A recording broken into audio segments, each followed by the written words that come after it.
Pessoal, bom dia, o professor Rafael de História, tudo jóia? Pessoal, vamos lá para mais informação, né, mais conhecimento. Hoje eu estou aqui para poder falar sobre política, um tema que dá tanta confusão, né? Todo mundo, não, que eu gosto de tal político, que eu gosto do outro político. Mas eu estou aqui não para falar de um político específico, mas do sistema político, como é que a política funciona no Brasil, ok? Então vamos lá. Hoje a gente é uma república federativa presidencialista. O que significa isso? Em 1889, tem algumas turmas que eu estou dando aula sobre isso. O Brasil proclamou a República, ou seja, a gente tinha antes Dom Pedro I e Dom Pedro II os reis. Rei, todo poderoso, eu me acho um fodão, entendeu? Eu sou dono do país. E de acordo mesmo com o período, ele era mesmo. Os reis europeus eram donos dos seus países, ele era o país. O povo morava lá quase que de favor, porque ele é o país, entendeu? Quando se declara uma república, isso acaba. Esse rei que era dono de um país, agora com a república, quem governa o país, ele não é mais dono. Ele está fazendo a parte dele para fazer o país melhorar, mas não é dele, é de todo mundo. Não é à toa que com a república a gente tem que votar. Eu quero escolher o presidente, eu quero escolher o deputado. Então isso faz a gente ser uma república. Agora o país não tem mais dono. Agora o país é de todo mundo, coisa pública. Federativa, molezinha. Federativo é a junção de vários estados para formar um país. Ou seja, junta São Paulo, Minas Gerais, Pernambuco, Amazonas, Rio Grande do Sul. Todos os estados do Brasil se juntam e formam um país que a gente chama de Brasil. Ok? Montam uma Constituição, mas são os estados que se juntam e formam esse país. O exemplo de federação mais famoso que a gente tem é os Estados Unidos. Não é à toa que eles chamam Estados Unidos da América. São os estados que se juntaram e formaram um país. No Brasil, a lógica é a mesma. E presidencialista, porque o chefe do nosso executivo, o cargo mais poderoso do executivo, é o presidente da República. Então, República Federativa Presidencialista. Coisa pública, não tem mais dono. Federação, junção de estados para formar um país. Presidencialista, o chefe do executivo é o presidente. Tá vendo? Molezinha. Seguindo, que a gente está, se eu não me engano, no 9º ano, eu comentei sobre a Revolução Francesa. Famosíssima Revolução Francesa. E lá na Revolução Francesa o pessoal estava injuriado com o rei. Lá tinha rei naquela época da França. E eles não queriam mais rei. O rei se achava lá o gostosão e tal, e ele é o poderoso. Gostosão e tal, e ele é o poderoso. Mas esse povo não queria mais. Tinha muita gente sofrendo, falando, não quero mais esse rei. O problema é que ninguém propunha uma resposta, uma solução para isso. Se a gente tirar o rei, o que a gente vai pôr no lugar? Então vai vir um cara brilhante chamado Montesquieu e ele vai escrever um livro famosaço chamado Espírito das Leis. Em 1748 ele fala: Povo, a gente não quer mais o rei, não é isso? Mas o que nós vamos colocar no lugar? Então ele propõe 3 poderes: executivo, legislativo e judiciário. Então o que ele diz? Em vez de a gente ter uma pessoa mandando em tudo, sendo dono de tudo, que era o rei, nós vamos tirar esse cara daqui e colocar 3 poderes. E esses 3 poderes são autônomos, um é diferente do outro, mas um pode fiscalizar o outro. Por quê? Agora, como são 3, se um fizer coisa errada, os outros 2 podem se juntar contra ele, para poder mostrar que ele está errado. Se esse fizer coisas de errado, os outros 2 se juntam contra ele para mostrar que ele está errado. E aí sim, fica mais tranquilo de gerenciar um país. E esse sistema dele funcionou, ou pelo menos vem funcionando, porque praticamente uma grande parte do mundo usa esse sistema, inclusive o Brasil. Então hoje quem governa o país são 3 poderes, não é só uma pessoa só. Não é o presidente, ok, gente? O presidente faz parte de um desses poderes. Então vamos para os 3. Executivo, legislativo e judiciário. Vamos começar pelo legislativo, ok? O legislativo tem 3 instâncias. O municipal, que é o vereador. Esse vereador todo mundo, de 4 anos, vem lá, vote no seu Zé da esquina, vote na Maria lá do açougue, vote no Pedro da padaria. É esse vereador que é a primeira instância, a primeira parte do legislativo. A segunda parte são os deputados estaduais. E a última parte, que é do país, são bicameral, tem 2 câmaras.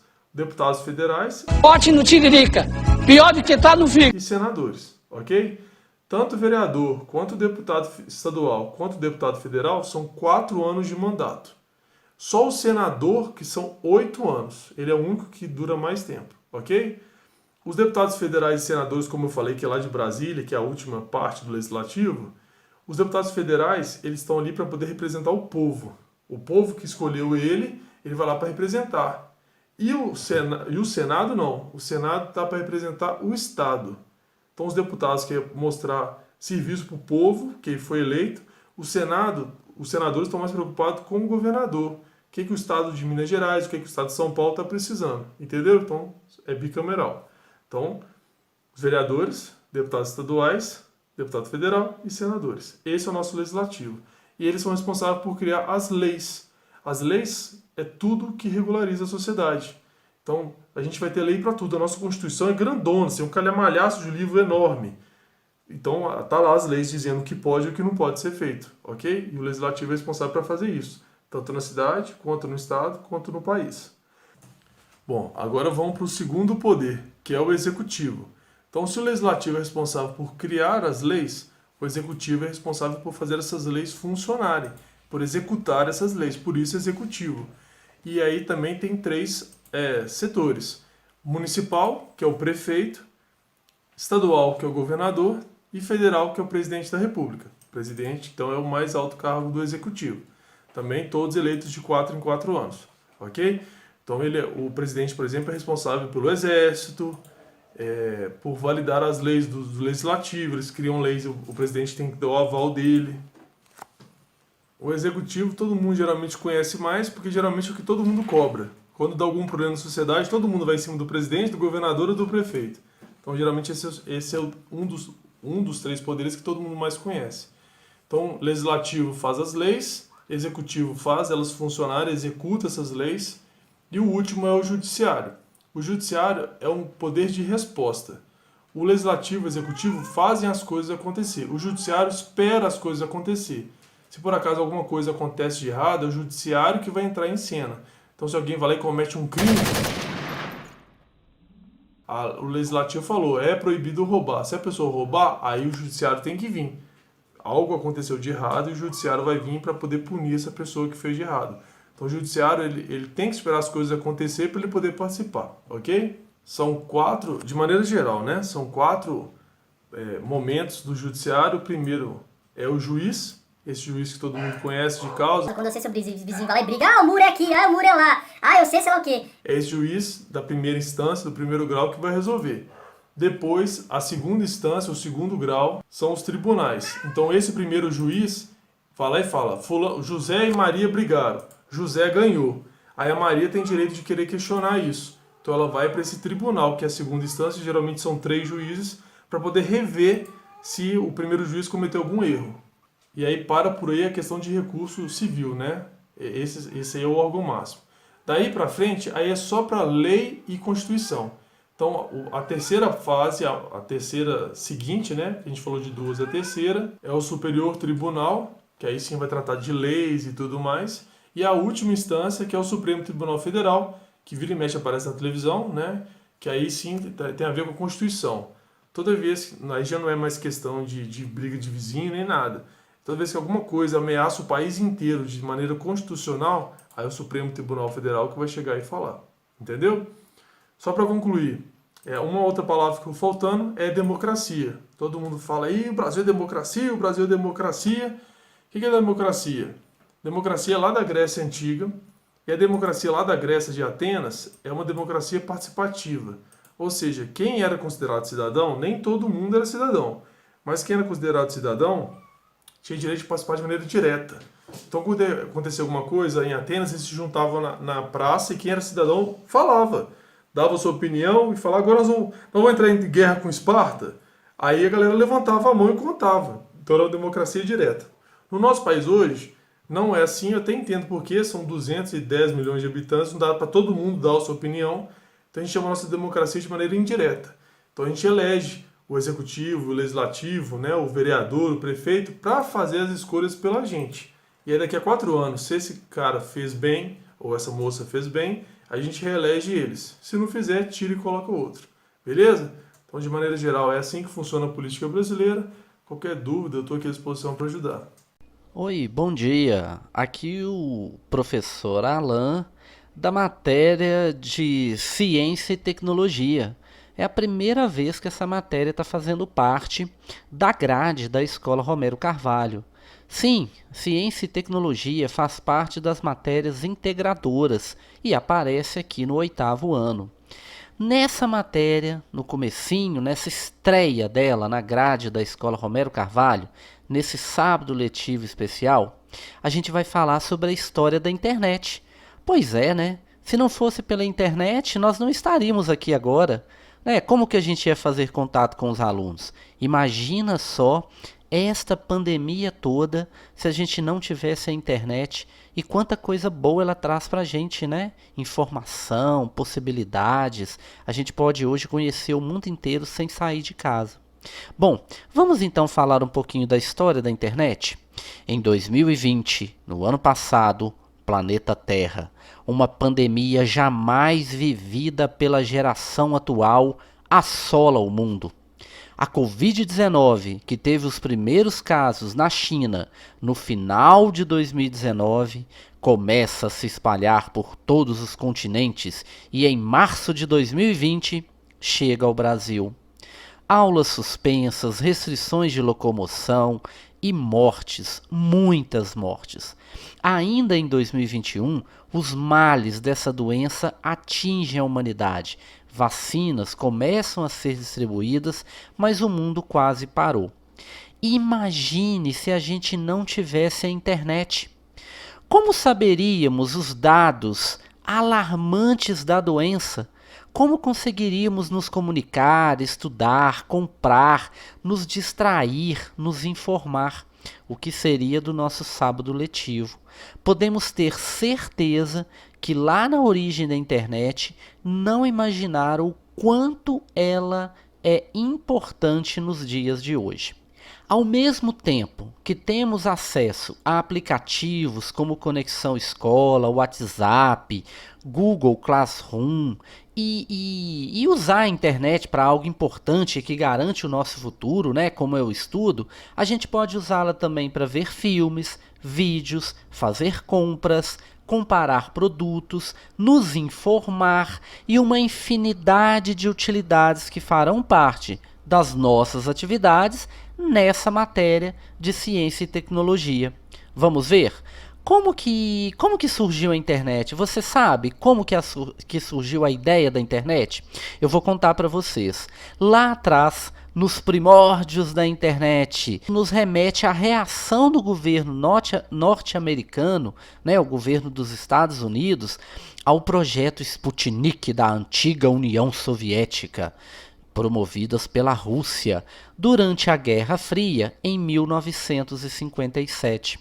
Então a internet era um contra-ataque do governo americano às possibilidades, às espionagens do governo da Rússia. O nascimento da internet está diretamente relacionado ao trabalho de peritos militares norte-americanos que desenvolveram a ARPANET, rede da Agência de Investigação de Projetos Avançados dos Estados Unidos, durante a disputa do poder mundial com a União Soviética. A Força Armada dos Estados Unidos, em 1962. Pergunta aí para o seu pai, para sua mãe, o ano que eles nasceram. Será que foi antes ou depois do nascimento da internet? A internet foi em 1962.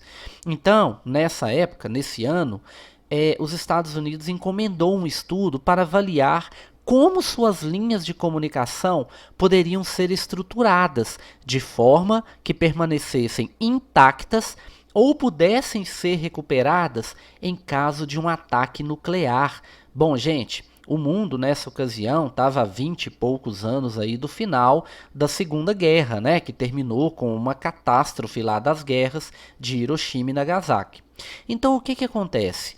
Todo mundo tinha medo de um ataque nuclear e isso poderia destruir todas as informações. Imagina só, tudo que você tem de conhecimento num país ser destruído por causa de uma guerra nuclear.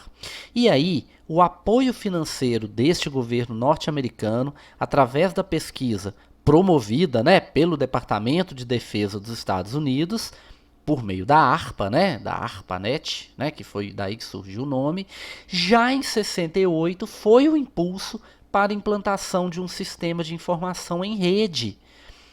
A internet ela foi iniciada com objetivos militares, propondo uma sobrevivência aos elementos que não poderiam estar conectados de modo hierárquico, ou seja, as informações elas estariam ali em um único local. E com a internet, através da invenção, né, desse sistema de comunicação, a rede permitia que não haveria ameaça ao cabeça do programa. Ou seja, se a base de informações, o computador central, fosse atacado, não destruiria as informações porque ela estaria espalhada em vários pontos.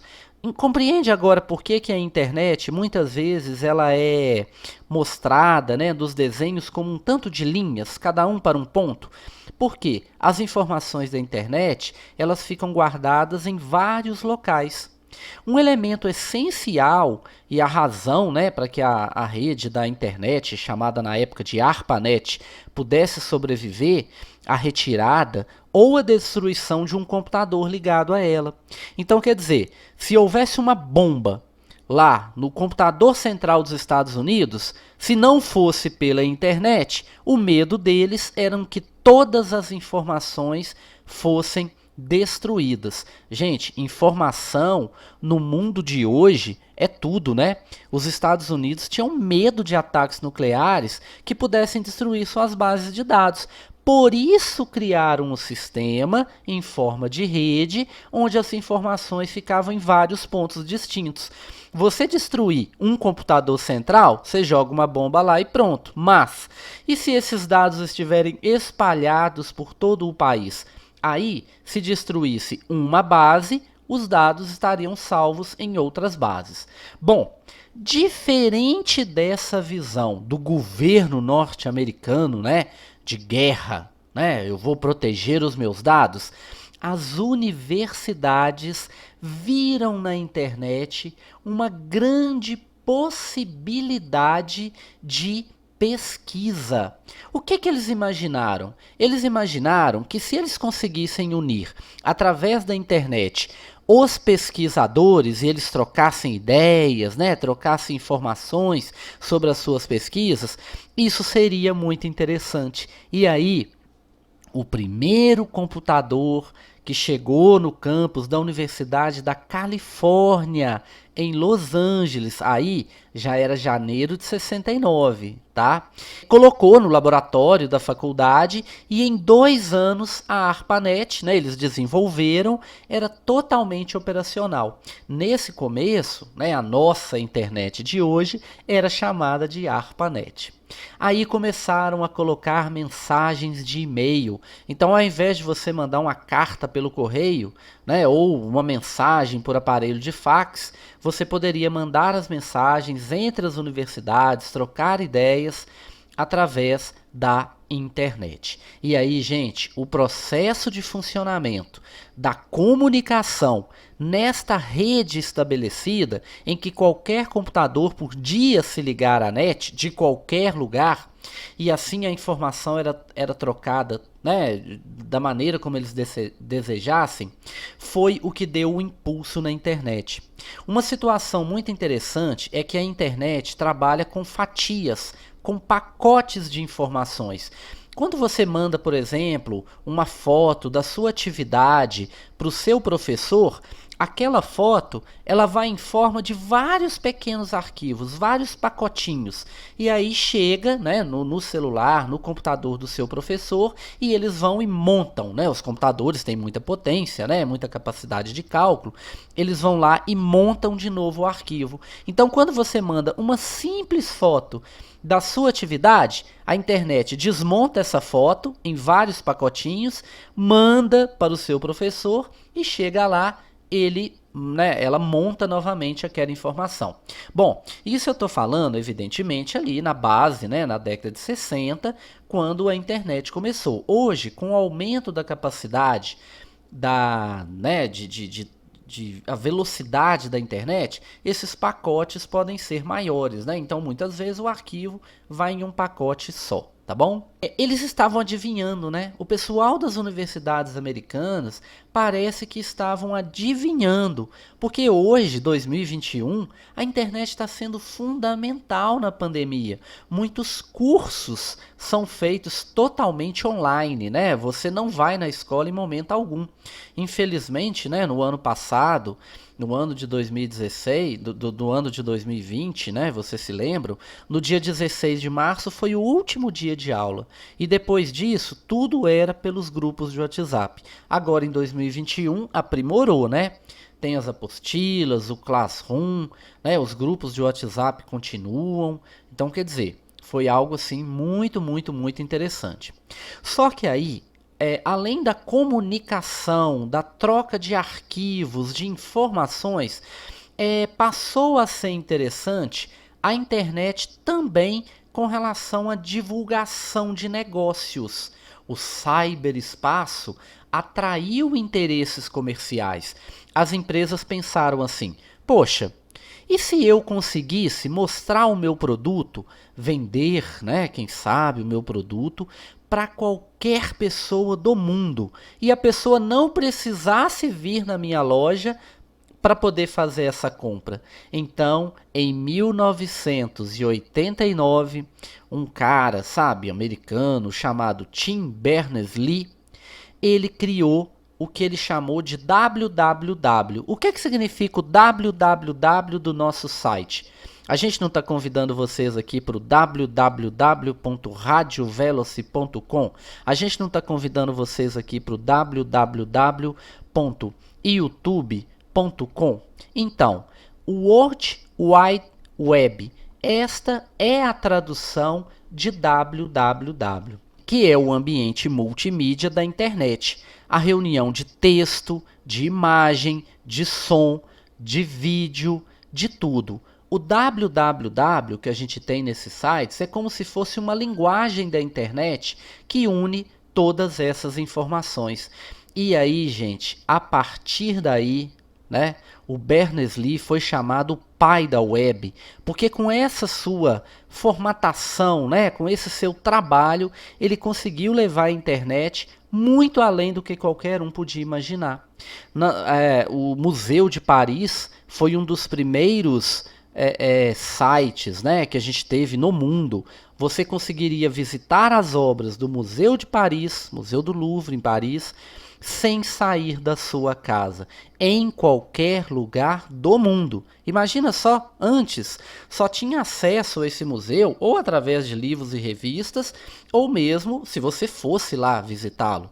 A partir daí não, a gente podia simplesmente visitar esse museu à distância, ver as fotos, a Mona Lisa, né, e obras muito famosas. Aí as empresas comerciais começaram a se interessar por isso e o investimento aumentou, aumentou e aumentou cada vez mais.